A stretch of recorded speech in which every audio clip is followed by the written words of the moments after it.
How many people actually see the balloon? I have no idea. But it's good. That's why we've got to connect the dots. Yeah. We got to give them a way to do something. You know Yeah, what well, I like I said, I've always wanted to fly people.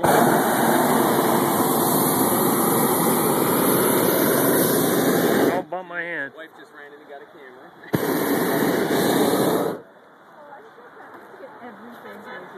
Bye-bye. Fine with me. Yeah. Police officer down there? Absolutely. Oh, there? Yep. Oh, yeah. Uh-oh. Yeah, the cops like the balloon.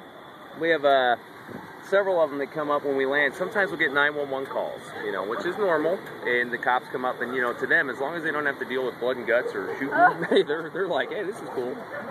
We're good. So what's the longest flight time that you can do, or is it all deemed by the heat? We typically, yeah, it's the heat of the day, and we normally fly for about an hour to an hour and a half. So with our package, we do 100 flights a year. We break it up because if we flew all 100 times in December, and then, you know, next fall, people say, we never see the balloon anymore. You know, so we try and mix it up, and then we pick different areas to fly.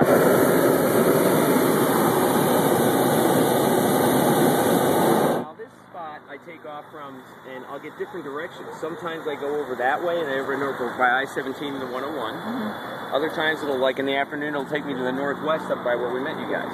And we'll cross over the 51. And sometimes, like we took off and we went south this year, and we went right down through the Dreamy Draw right next to the 51, which was bumper-to-bumper morning traffic. It looks you know, up here. so. Yeah, that's where I saw you. Yeah, oh, okay. That's where we all saw you off of Camelback. We were all like, oh my god, that's a Wendy's balloon.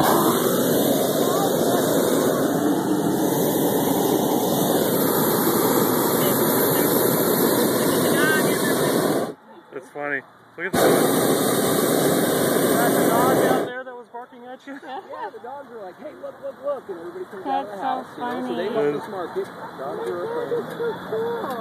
Oh my god. Yeah, we'll climb up just because you guys have never been up and take a good look around.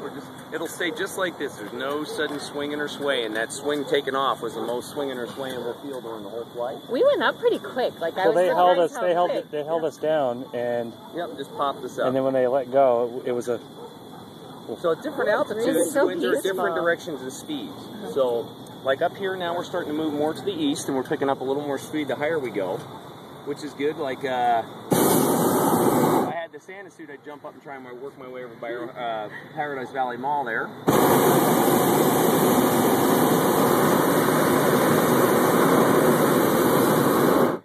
So we just give it a little heat every now and then, and temperature up inside the balloon is about 100 degrees warmer inside than outside, and that's what makes us fly. So we just capture that warm air. And ballooning is man's first form of flight. The very first balloonists were Icarus. 100 years ago. Icarus? No, they were two young brothers named the Montgolfier brothers. Who's the one who flew to the sun? That was Icarus. Okay. He did with wings. That's all Oh, that's folklore. right. Yeah, the ballooning is fact.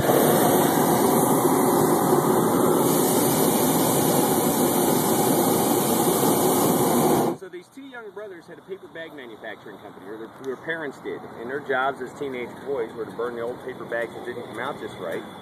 So they started goofing around as teenage boys would do, holding the bags over the fire. They'd collect the smoke and rise off into the sky. And one brother said to the other, well, geez, if we build one big enough, if we're going to have to hang on to it, we can go out on weekends and have some fun, make some money, meet some girls. There was no end to the potential. So they started building the first hot air balloons. Well, they got the size and shape figured out, and they figured out how they could ride in it. They came up with the brim of a hat theory. And the day they were going to test fly, the one brother chickened out. And his logic was he had been to the highest hill and the tallest tree, and there was plenty of air there, but only birds, bees, and butterflies were flying any higher, and everybody knew they had real small lungs, so he didn't think there was enough air to breathe.